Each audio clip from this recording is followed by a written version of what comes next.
نبی صلی اللہ علیہ وسلم مجھے زنا کی اجازت دیجیے۔ اللہ اکبر۔ دیکھیے ایک نوجوان شخص نبی صلی اللہ علیہ وسلم کے پاس آیا اور ان سے فرمانے لگا کہ اللہ کے رسول مجھے زنا کی اجازت دیجیے۔ سبحان اللہ، یعنی نبی صلی اللہ علیہ وسلم سے کس چیز کی اجازت مانگی جا رہی ہے؟ زنا کی، ایک گناہ کی، ان لافل سیکس کی۔ اللہ اکبر۔ تو ان کے اس طرح کے سوال کرنے پر وہاں موجود باقی صحابہ تھوڑے چڑ گئے اور اس نوجوان کو روکنے لگے۔ ظاہر سی بات ہے اس طرح کے سوال کرنے پر صحابہ تھوڑا شوق بھی ہوئے اور چڑ بھی گئے کہ نبی کے سامنے اس طرح کا سوال۔ دیکھیے اگر وہ نوجوان چاہتا تو تنہائی میں جا کر بھی زنا کر لیتا، کسی کو کیا پتہ چلتا، بٹ ان کے دل میں ایمان تھا۔ تو نبی صلی اللہ علیہ وسلم کو بہت اچھے سے ریئلائز ہو گیا کہ اس کے دل میں ایمان بھی ہے اور نوجوانی کی خواہشات بھی ہیں، یعنی ان سے چونکہ کنٹرول نہیں ہو رہا تھا، تو وہ ایک سولوشن کے لیے نبی صلی اللہ علیہ وسلم کے پاس آئے تھے کہ I gave up, I just need your permission. اور چونکہ نبی صلی اللہ علیہ وسلم بہت اچھے طریقے سے جانتے تھے کہ کس کے ساتھ کس طرح کا معاملہ کرنا ہے، یعنی کسی کس طرح ہینڈل کرنا ہے، چونکہ وہ ایک نوجوان تھا، گرم خون تھا، اس طرح کی ڈیزائر ایک نیچرل بات تھی، تو نبی صلی اللہ علیہ وسلم نے اسی کی مینٹلٹی کے حساب سے اسے ہینڈل کیا۔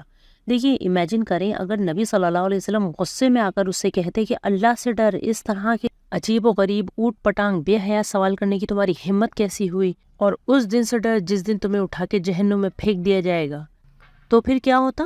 وہ نوجوان اپوزٹ ڈائریکشن میں چلا جاتا، یعنی پھر وہ چھپ کر زنا کرتا۔ مگر نبی صلی اللہ علیہ وسلم نے بہت محبت سے اس طریقے سے اس نوجوان کو سمجھایا کہ اسے بات اچھے سے سمجھ میں آ جائے۔ نبی صلی اللہ علیہ وسلم نے اس نوجوان کے سوال کرنے پر اسے اپنے پاس بلایا اور اسے بٹھایا اور اس نوجوان سے کچھ کوشچنس پوچھے کہ کیا تم یہ اپنی ماں کے لیے پسند کرو گے؟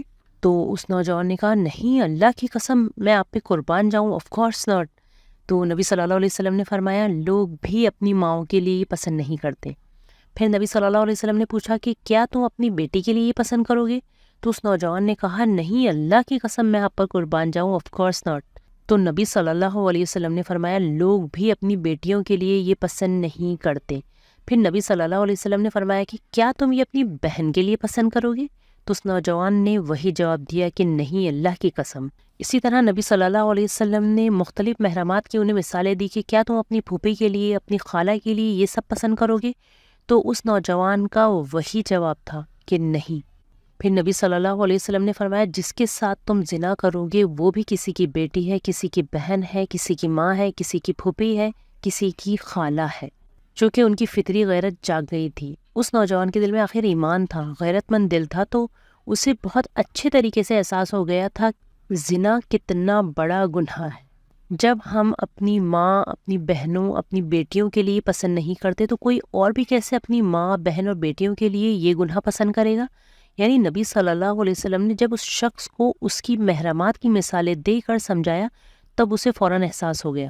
پھر نبی صلی اللہ علیہ وسلم نے اپنا ہاتھ اس نوجوان پہ رکھا اور فرمایا اے اللہ، اس کے گناہ معاف فرما، اس کے دل کو پاک فرما اور اس کی عفت کی حفاظت فرما۔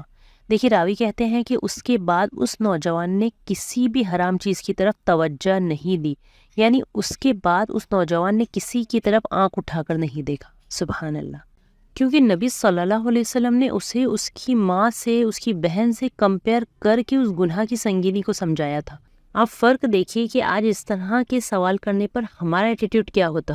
دیکھیے جس طرح آج کل ہمارے دلوں سے اللہ کا ڈر نکلتا جا رہا ہے اور زنا تیزی سے پھیل رہا ہے، آپ دیکھیے آج کل زنا ایک دم عام ہو گیا ہے، لڑکیوں کے ساتھ گھومنا پھرنا، انہیں ٹچ کرنا ایک دم نارمل سی بات ہو گئی ہے، یعنی ہم اسے گناہ سمجھتے ہی نہیں، جبکہ یہی نوجوان جو دوسروں کی بہنوں کے، بیٹیوں کے ساتھ گھومتے پھرتے نظر آتے ہیں، یہی نوجوان اپنے گھر کی خواتین کے لیے بالکل پسند نہیں کریں گے کہ کوئی غیر محرم ان کے ساتھ زنا کرے یا ان کے ساتھ گھومے پھرے، تب ان کی غیرت جاگ جاتی ہے۔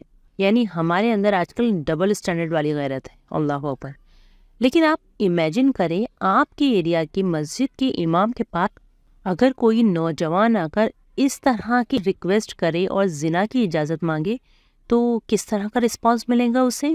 آپ ضرور بتائیے کہ اسے کس طرح کا رسپانس ملے گا۔ آئی تھنک بہت ہی شوق اور غصے والا ریئیکشن اسے ملے گا۔ ہر کوئی انکلوڈنگ امام صاحب اس پر لعنت و ملامت کرتے نظر آئیں گے، اور دیکھیے ظاہر سی بات ہے یہ ایک نیچرل ریئیکشن ہوگا، کوئی نئی بات نہیں ہے۔ امام صاحب اور باقی لوگ اسے یہی کہیں گے کہ shame on you, how dare you لیکن دیکھیے جہاں ہر طرف بے حیائی اور زنا پھیلا ہوا ہے تو نوجوان کو بہت حکمت سے، محبت سے اور سمجھداری سے سمجھانے کی ضرورت ہے۔ ہمیں چاہیے کہ ہم اس فتنے کے دور میں نوجوانوں کے ساتھ بہت نرمی کے ساتھ نبی صلی اللہ علیہ وسلم کے طریقے کو اختیار کرتے ہوئے انہیں ہینڈل کریں، انہیں ڈیل کریں، ورنہ وہ چھپ کر زنا کرنے کو زیادہ آسان اور بہتر سمجھیں گے۔ دیکھیے ہمیں چاہیے کہ ہم نوجوانوں کو بہت زیادہ کرٹیسائز کرنے کی بجائے انہیں بھی سنیں۔ Listen to the youth, understanding their problems whatever issue they have. ہمیں انہیں نبی صلی اللہ علیہ وسلم کے طریقے کے مطابق ہی حکمت سے ہینڈل کرنا ہے، ڈیل کرنا ہے، تاکہ نوجوان لڑکے اور لڑکیاں زنا کے قریب بھی نہ جائیں۔ بٹ پھر بھی آپ ضرور بتائیے کہ اگر کوئی آج کے زمانے میں اس طرح کی زنا کی اجازت مانگنے آئے تو ریئیکشن کیا ہوگا یا ریئیکشن کیا ہونا چاہیے؟ جزاک اللہ خیراً کثیرہ۔